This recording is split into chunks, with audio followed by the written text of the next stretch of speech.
Alexandre Dubé. Il explore toutes les facettes de l'actualité. On a vu au cours des dernières semaines un soubresaut des prix à la pompe, notamment avec l'instabilité au Moyen-Orient. C'est de cette façon qu'on nous le justifie. L'arrivée de l'essence de l'été. L'arrivée de l'essence d'été, ça fait monter le prix. Saviez-vous qu'il y avait l'essence d'été? Je pense qu'il y a plusieurs personnes qui ont été étonnées. Et le ministre de l'Économie et de l'Énergie, Pierre Fitzgibbon, aimerait que les Québécois voient à chaque semaine le prix à la pompe le moins cher dans leur région. Pourquoi? Pour influencer à la baisse le coût de l'essence.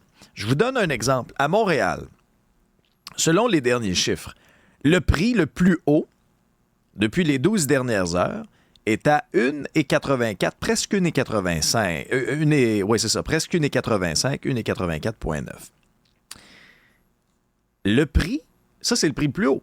Le prix le plus bas, 1,74,9. Alors là, est-ce qu'à quelques kilomètres de distance, là, on est moins inquiet par la géopolitique, là? L'essence d'été coûte-tu moins cher au Costco, à Laval, que chez Esso, sur René Lévesque? Non, mais à un moment donné, on suit ça, puis on se dit, voyons, comment ça marche? Comment ça fonctionne? Alors, Pierre Fitzgibbon veut miser sur une plus grande transparence. Il ne veut pas imposer un prix plafond, comme c'est le cas avec le lait. Allons rejoindre Dan McTeague, qui est un spécialiste, président pour l'Association des Canadiens pour l'énergie abordable. Bonjour, M. McTeague. Bonjour, M. Dubé. Alors, qu'est-ce que vous pensez de l'idée de Pierre Fitzgibbon? Bon, écoute, les prix des stations d'essence sont transparents. On peut voir ça chaque jour. L'ancienne compagnie dans laquelle je travaillais avec, GasBuddy, le fait depuis une vingtaine d'années. La grande différence, si vous voulez, c'est simplement le marge du détaillant.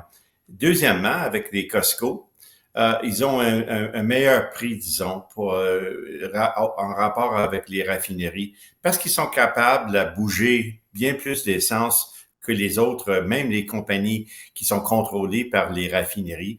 Tout le monde va à Costco. C'est toujours possible qu'ils aient un avantage d'environ, grosso modo, 5 cents le litre. C'est-à-dire que si je suis un détaillant à Montréal, comme sur la rue René Lévesque, ça me coûte 5 cents de litre plus que c'est le prix d'achat pour Costco. Ouais. Donc, il y a des différences qu'on doit vraiment pencher et considérer avant de se lancer pour avoir le meilleur prix. Le meilleur prix est là, mais ça prend la concurrence pour le faire. Évidemment, c'est pas toujours la question, mais on va voir d'ici demain une diminution dans le prix d'essence de 4 cents le litre, c'est-à-dire le maximum probablement sera environ 1,75,9 à presque toutes les stations de service ici à Montréal. Pourquoi ça va baisser soudainement, là?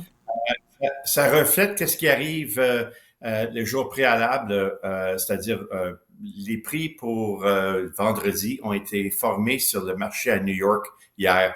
On a vu une baisse d'environ, je vois ici, 12-13 cents le gallon hier. À New York, où sont fondés les prix, le marché NYMEX, qu'on appelle, 2,71,33 le gallon.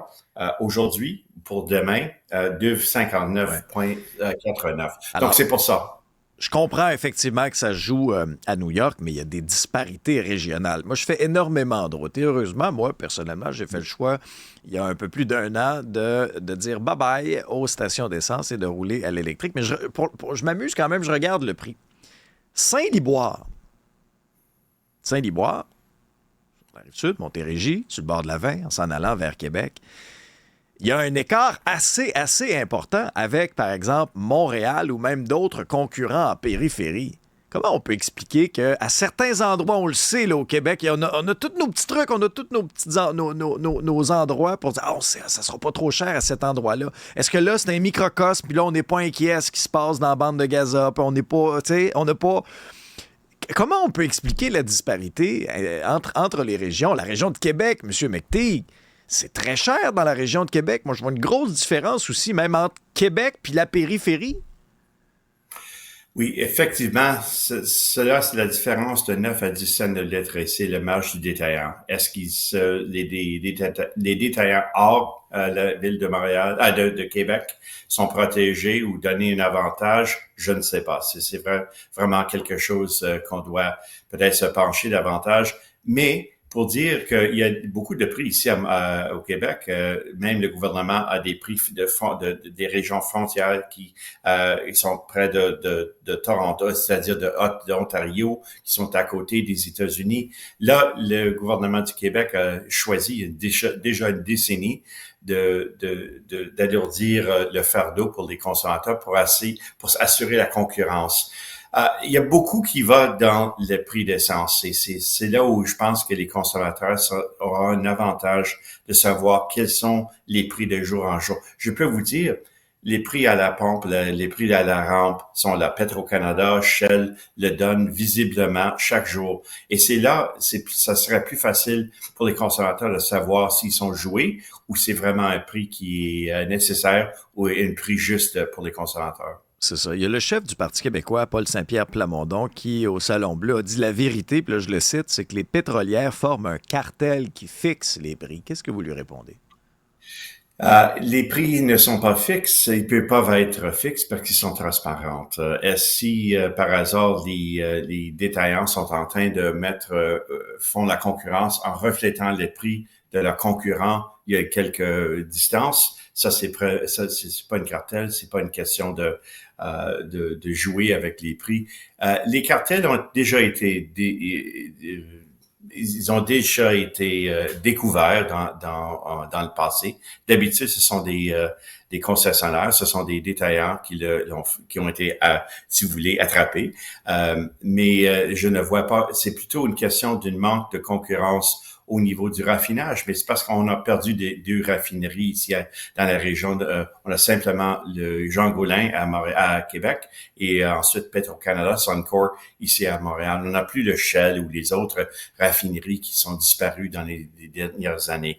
Nous suivons le prix fidèlement, pas nous, mais les prix des compagnies pétrolières suivent fidèlement les prix à la rampe et les prix qui sont découverts de jour en jour à New York.